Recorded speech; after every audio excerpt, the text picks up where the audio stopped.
Good evening. My name is David McDevitt. I'm a candidate for United States Congress this year. I'm also a volunteer on the Clean Water Commission, and I'm licensed as an attorney outside of state. So my question is this. We've mostly been talking about building as a venue of solution, but many communities rely on controls over rent. I know that there are some situations where rents are being raised 2 or 3 or more times per year, pricing the tenant out of their home.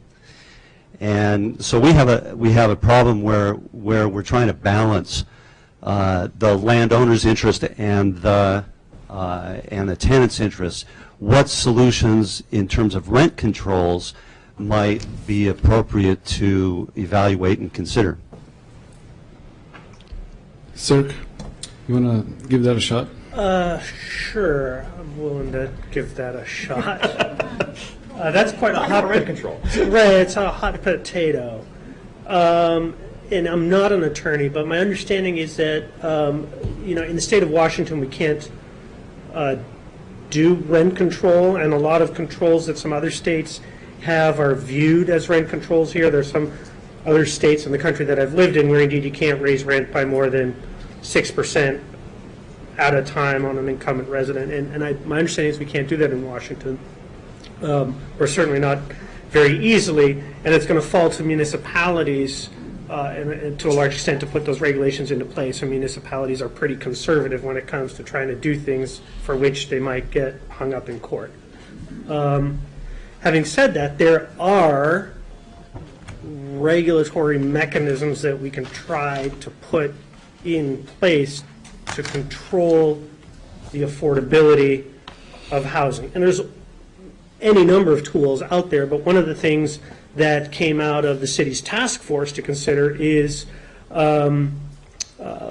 looking at doing things such as inclusionary zoning of some sort, and that comes in a million different flavors. But there's way to encourage the private sector to do to construct more affordable housing as a condition of getting their permitting. Now, what you're not going to do is have a developer have to absorb the cost of those units. We're going to have to incentivize those in some way so that there's not necessarily an unfair burden on that builder. But there's ways to put requirements in that, if you're building X, whether it's for sale condos or rental units, that for X number of, for a project size of this, you've got to set aside X number of units at various affordability levels.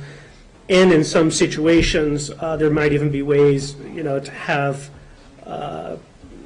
set aside fees or have people maybe essentially buy their way out of the requirement.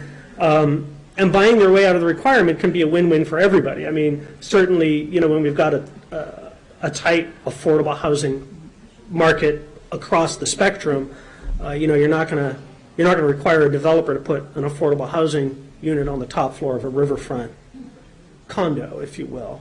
We may let them buy their way out of that requirement or build those units elsewhere. So I think that the city of Vancouver has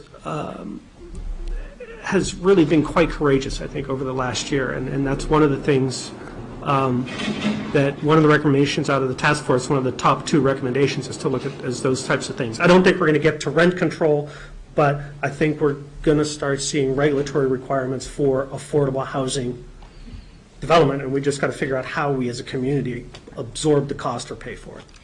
And Sirk, that's on our work plan, the city's work plan to really begin to tackle, get into the details of what inclusionary zoning would mean for Vancouver by the end of the year. So be looking to council workshops later in the year for more information on that.